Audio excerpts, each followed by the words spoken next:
Seriously. Welcome. We hope you're enjoying our videos so far. I think we have that one. That's what I asked you. And you said we're starting from the beginning because of the fan noise. Okay, yes, let's do it. Beginning. Welcome. We hope you're enjoying our videos so far. We've gone from Kenosha, Wisconsin to Gulfport, Mississippi. We've gone 1,616 miles, a total of 210 hours. Yeah, we've been underway for 50 days now. So this video, we're going to kind of tie that entire inland river section together. We're calling it Chicago to New Orleans. We start a little on the left and we end a little on the right, but you get it. We're going to go through the anchorages, talk about some tips, some things we learned along the way, maybe highlight some of our highlights. Talk about fuel economy. Yep, let's do this. This is our trawler, Hobo, a 1984 Sundowner Tug 30. We are on an adventure to complete a 6,000-mile journey called America's Great Loop.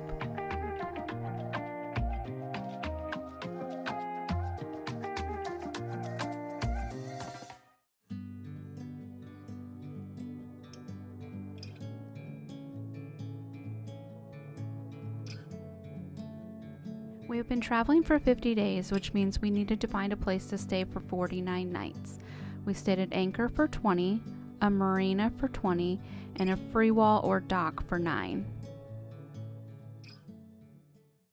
We started in Kenosha, so our first night at Anchor was in Chicago, inside the playpen, pretty well protected. That's the word. Pretty well protected. I think we had westerly winds, so it was a great night for us. I think the morning ended up being a little bit choppy once we got up, but we went from Chicago Harbor to the Joliet Freewall. Pretty standard. I think it had power. We did hear some of the bridge traffic overnight and rocked a little bit with some of the tows, but nothing too crazy. It's a nice spot. It's a nice park. Yep. After that, we made it to Ottawa.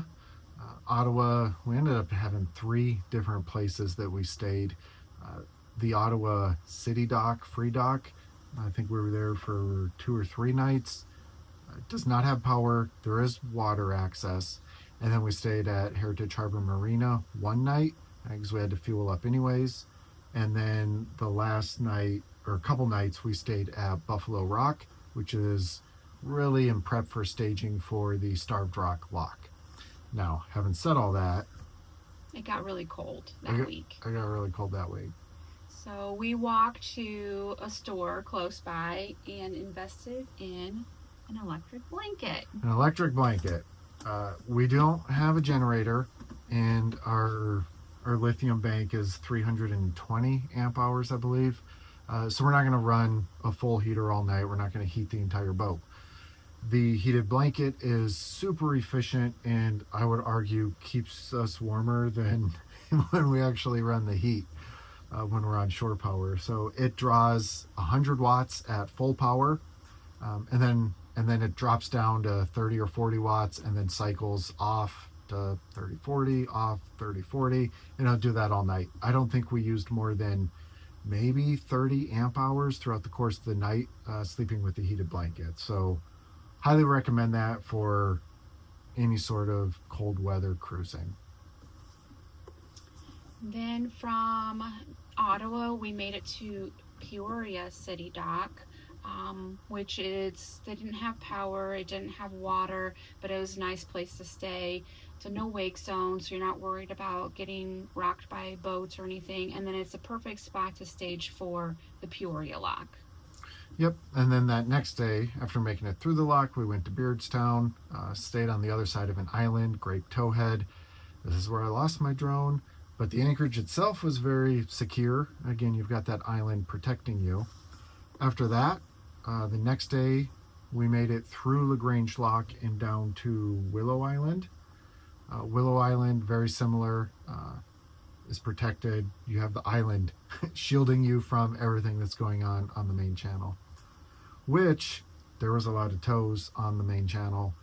LaGrange Lock was operating slow because they were having mechanical issues with I think 2 of their 4 valves for filling and dumping the lock. So there's 15 plus tows in line. Some of them had been there for days. This is probably a good segue into tip number 2, where we have AIS. We installed it right before this trip, and using AIS, automated or automatic identification system, we can see tows and other boats that have AIS installed 10 plus miles before we get there. So we were able to see prior to getting to LaGrange Lock that LaGrange Lock was super backed up. And instead of pushing forward and waiting and then coming back, we ended up calling it that night at that first anchorage and waiting till morning. It makes it a whole lot easier to communicate with the towboats. You can actually hail them by name, not by mile marker, whatever, on this river, up, down, bound. You know, it's like you get, can communicate with them easier. Highly recommend. I think as $1,000 plus, even as a self install, it's not cheap, but I would highly recommend it if you're going to do any cruising, both for communication purposes and as a form of insurance / safety. I like knowing, leaving it on at night, that the tows and other boats can see us on their charts and they know where we're at. All right, tip 2, end. Next, where'd we go? We went from Willow Island to Grafton, Key West of the Midwest. So this was a really nice marina. It's right downtown, so there's lots of little shops and stuff to walk around. Like, we were there during the middle of the week, so there wasn't a whole lot going on, but weekends tend to be hopping. You get water, you can get fuel, you can get power, all that jazz. Yep. And then we had a very short jaunt where we jumped from Grafton over to Alton, preparing for those final locks. The Alton Marina is like a mile, which is very close, to the next lock. Super nice marina there too. Laundry, all, amenities. We had packages sent there. Yep, so, we delivered. That was nice. After making it through St. Louis, pushed through those last 2 locks, we are on open river at this point. The typical stop is Hoppy's, but they were essentially full. I know they lost Fern this year and one of their barges. And one of their barges, so there wasn't room for us. We pushed past and went to a wing dam about 10 miles south of there. The wing dam ended up being well off the channel, felt really protected, and then the current was just enough to hold you straight, but it wasn't anything like being in the main channel. So very nice. Then we jumped down to Cape, little diversion channel. Was a little bit spicy getting in. The current was a little bit crazy, but once you push past that, we were totally fine. Yeah, it's about a 5 mile an hour current here because it's on the turn. So you want to go past the little diversion and then go into the current to make it into the little diversion canal channel. But otherwise, again, super protected. Now, at this point, leaving there, this is when we decided, we had previously decided, but this is when we committed to doing the lower Mississippi instead of the Ohio, Cumberland, Kentucky Lake, Tennessee, Tombigbee, and all of that. So it's kind of a concern. I know that a lot of people have.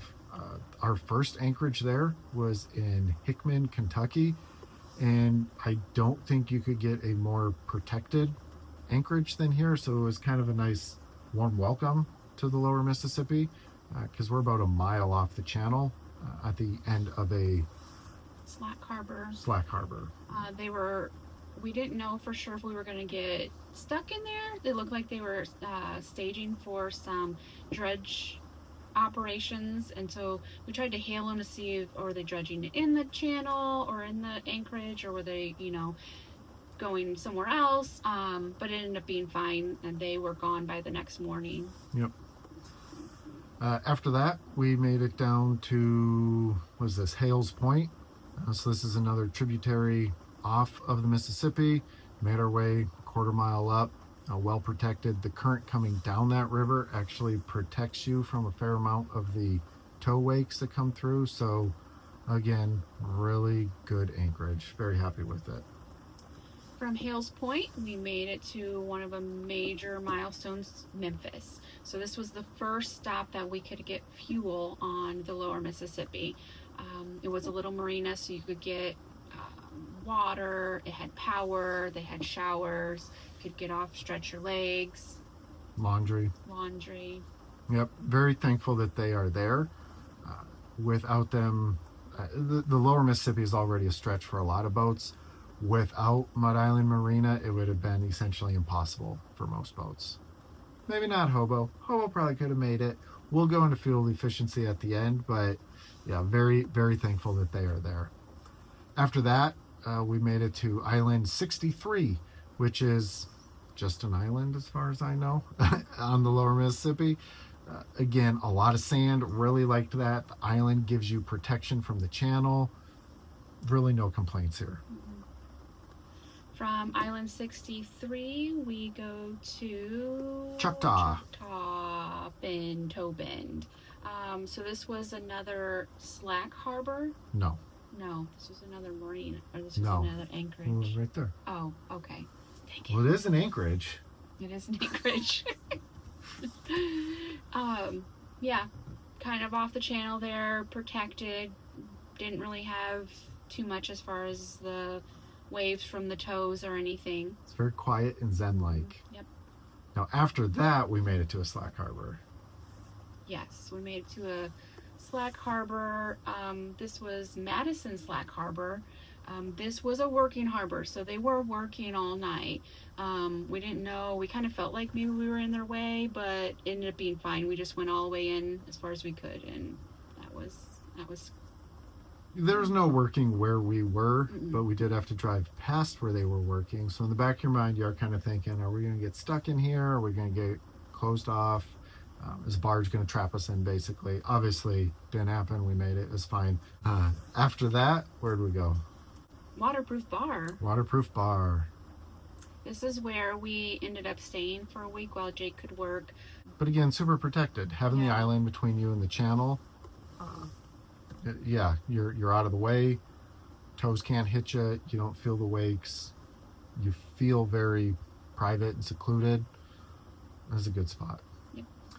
After that, we diverted off to the Atchafalaya or the Chafalaya. I still haven't figured it out. River. And we made it to an anchorage that was a little bit nerve-wracking. This was where we touched bottom. So we didn't, we kind of went from 8 feet and then we touched bottom and then we moved around the anchorage a little bit to another spot, and we're still a little bit concerned. And literally this depth finder was reading 8 feet. This one was reading 8 feet when our nose hit sand, when the bow hit sand. So didn't really like how it felt underneath us. Never really had great confidence in the anchor, but of course nothing moved, and we ended up fine. So that was probably our least favorite spot, though. Yep. We made it to Grand Lake. Kind of looks like just a fork in the river, but there's so little traffic and the wind was so calm that even though we kind of look exposed here, it was a dead calm night, and I don't think we rocked once. From there, we made it to Morgan City. Homa. Well, we stopped in Morgan City, we got fuel, and then we made it to Homa, Louisiana. Yep. Homa was pretty awesome. So this is a city dock, municipal dock. Had power and water.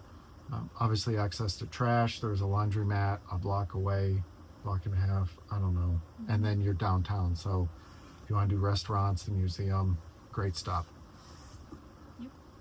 And we stayed there for the week for Jake to work.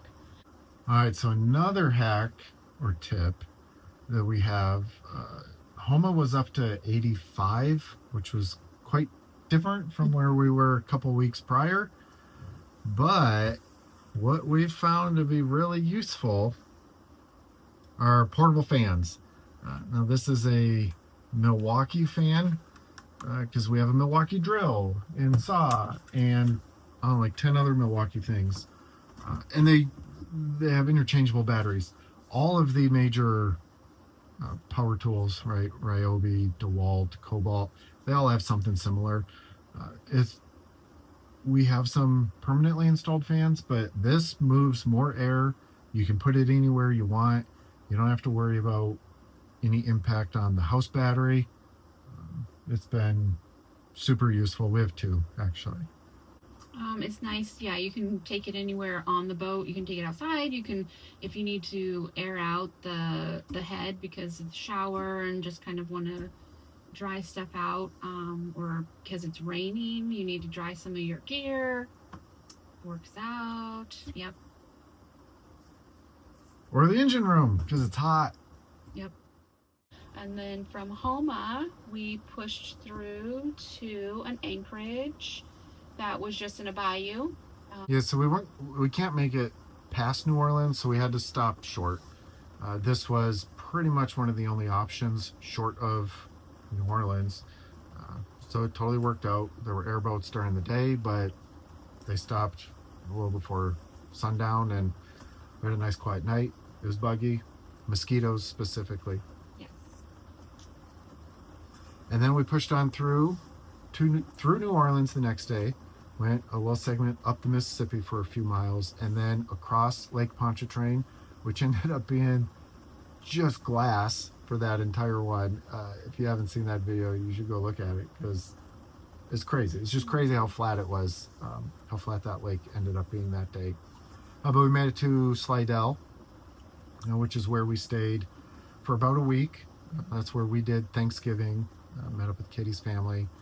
Again, the marina, power and water, and then they had some facilities that we didn't really utilize because we were with family.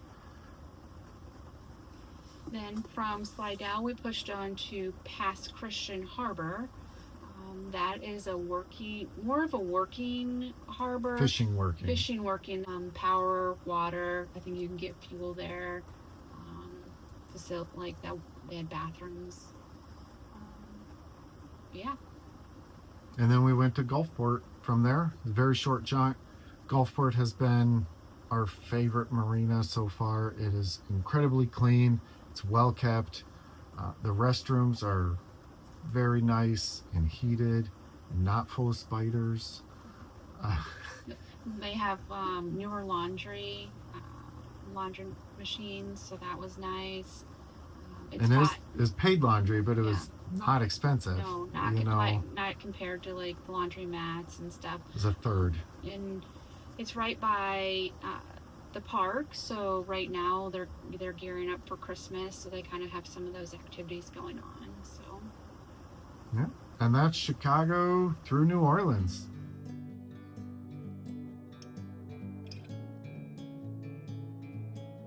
It's not uncommon for boats to measure their efficiency in gallons per mile. Let's break down Obo. Our first fuel stop was in Ottawa, where we topped off with 22.3 gallons. Getting to St. Louis utilized 43.25 gallons. The long run to Memphis utilized 48.8 gallons. And the longest run to Homa utilized 69 gallons. And a final 30 gallons to get us to Gulfport. Add it all together, that's 1,616 miles, utilizing 213 gallons, for an overall average of 7.6 miles per gallon.